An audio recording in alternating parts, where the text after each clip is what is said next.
Okay, we're gonna do a live test. I haven't tried this thing yet. It's the 20 gauge stapler from Harbor Freight. It was $22, $23. I figured that price is disposable. The objective is we're going to be doing upholstery in our Sprinter build. We're going to test it here with some hardwood. This is a pre-finished flooring, so it's pretty stiff stuff. It's a multi-layer ply, nice and hard. This is our interweave fabric that we're going to be doing the interior with. I don't have any foam yet to test it with.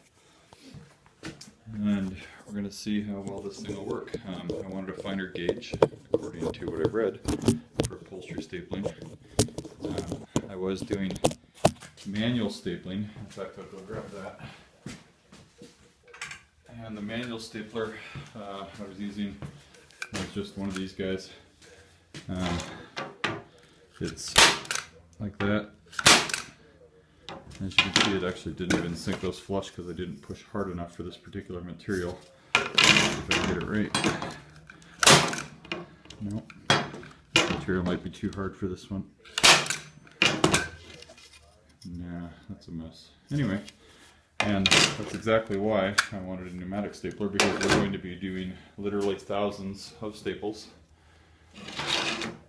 as we upholster the walls and the ceiling on the various benches and stuff. Nice thing about this particular stapler is, in theory, it's going to shoot T20 staples. I do have a collection of staples that I picked up, different lengths. There's 10mm, 10mm, 12mm.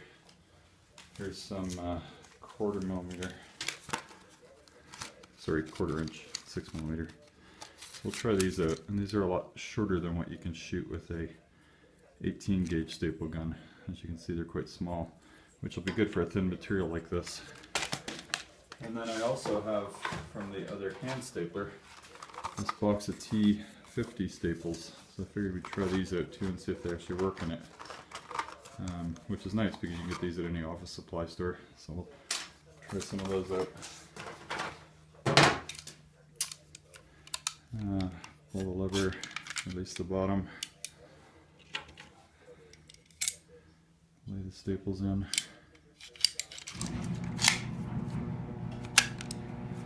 Looks like that's all there is to it.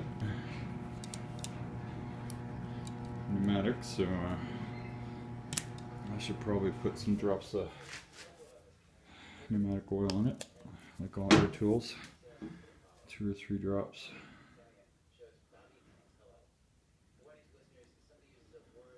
There we go. Okay, and try not to shoot myself. It does not have any type of a safety. Hook up the normal airline, and it should be live. Let's see what the compressor's set at.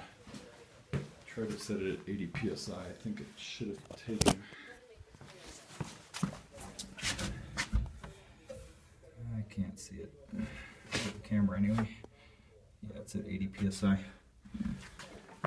80 psi, so this thing does not have a regulator. You can't adjust it in the gun, you have to adjust it in the compressor.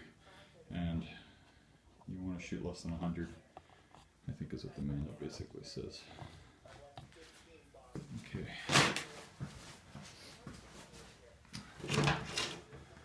These T50s.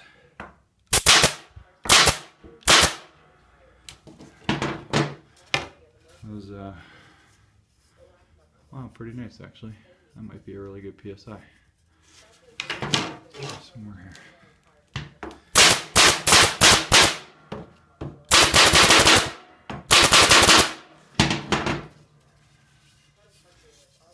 I'm impressed. It did that very well. Those are a little sunk a little far. I was pushing a little bit. Let's try it with the fabric. So in reality, you would be wrapping this around, you'd pull it taut, and then you would go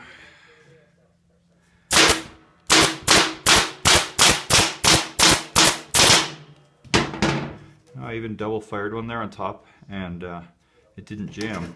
It did peel the staple off, which is nice, as opposed to getting that unit jammed up. But Those are in there. It doesn't look like it's splitting the fibers at all. I can't pull it off. So we'll see how this thing does. Looks like it for 23 bucks. It might be a winner.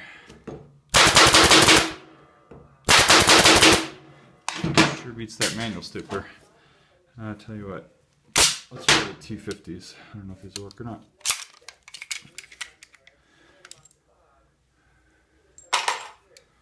So these are the T50 staples, just any generic staple from office supply store, what have you. Air back on. If anything's going to jam it up, it'll be these.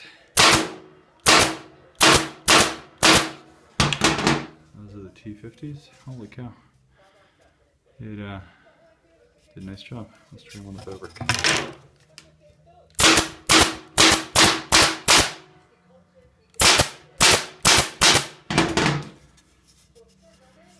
Again, they look nice. There's one that I smashed into another one. That's why it's bent up. I'm glad that it didn't jam up the gun. This particular gun, if you do get it jammed, you have to take these set screws out, so it's a real pain in the butt. Take it all apart, as opposed to a quick release like a nice quality Hitachi gun or whatever it has.